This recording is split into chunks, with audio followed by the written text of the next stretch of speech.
Hey guys, sorry in advance for the terrible audio quality on this video. I had some camera troubles and computer troubles and editing low skill level.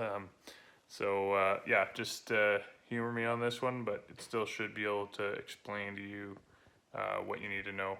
And if you could subscribe, that'd be great. Thanks. Okay, so first things first, you gotta come over here and you gotta pull out your radio. I always leave the screw out down here, but yeah, you gotta take this out. It's a Phillips screwdriver, and you just pull there, and you pull over here. Sorry. And that's out there now. Now you come around to your... Alright, so you're gonna need to remove this piece that surrounds your gauges here. There's screws in the top there, I'll get to that.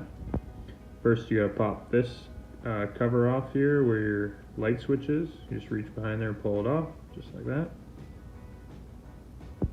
And then there's two Phillips screws up here in these holes.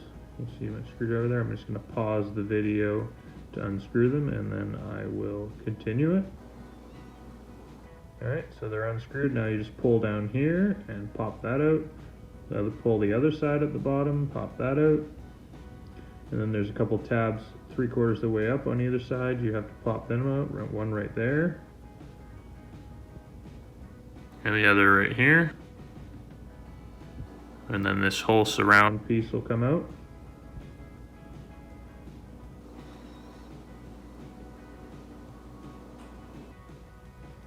Now you got 4 screws holding your gauges in. You got one down here, Phillips.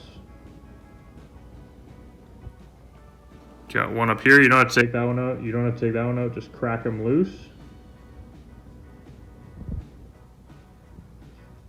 And one more at the bottom over here that you have to take out right there.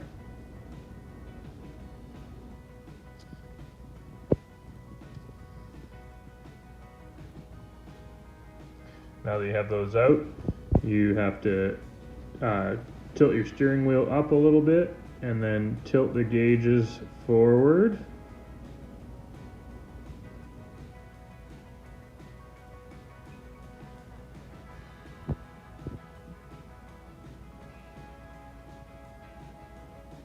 Just be careful not to damage your plastic gauge face.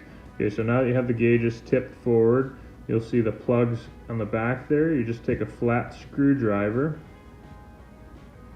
and you poke it in right in there and then push and pry up and that'll pop out.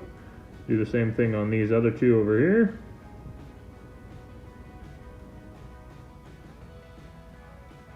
And then your gauges should slide out just like this.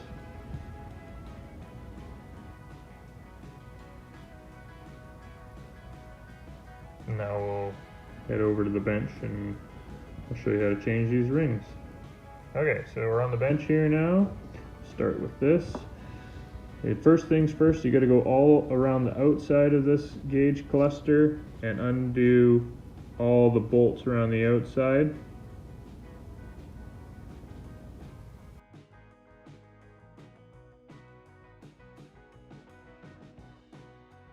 If you're wanting to change all the bulbs in this cluster, you just go around all these little black tabs. You just take a little flat screwdriver, turn a 1/4 turn, and they'll pop out.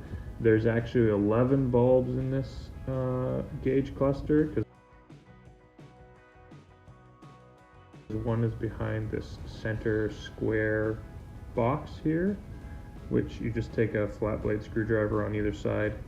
There's tabs that you pry it out and you'll see behind there is the 11th bulb. So most of these kits of bulbs that you order for these things only come with 10 because most people don't know about the 11th, but there is an 11th bulb behind this box.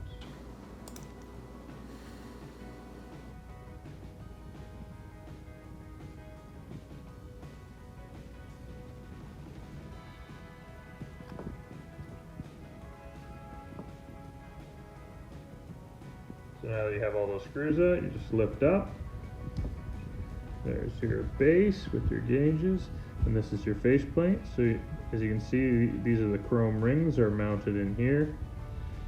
You just, so you take your chrome ring and you turn it sideways like so, and just slide it in there. You kind of got to squeeze it a little bit. It's just a slightly bigger, but you squeeze it in there, and then you turn it at an angle once it's in there, and pop it in, and it'll pop in. And then once it's in there, you bend the edge over all the way around. I just used a flat blade screwdriver, and make sure that you hold underneath it like so while you're bending it over, otherwise it'll be loose and it'll be flopping around.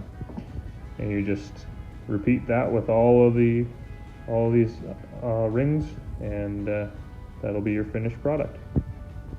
Now, if you're wanting to change your faces of your gauges, it's pretty straightforward as well. It's just this like paper piece on the top here.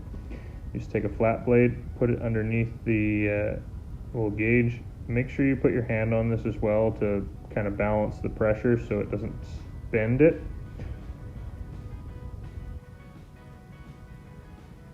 You can see it's a very tiny little rod down there that it presses onto.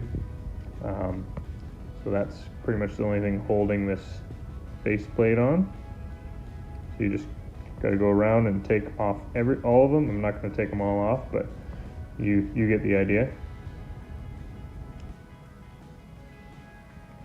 And then if you want to take this off, you got to use a flat blade because they're all kind of glued a little bit around each gauge. So you just got to go with a flat blade around each gauge.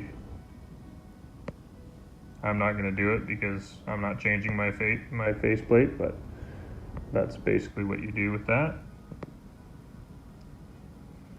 Now that you're done, you move this over, bring back the front,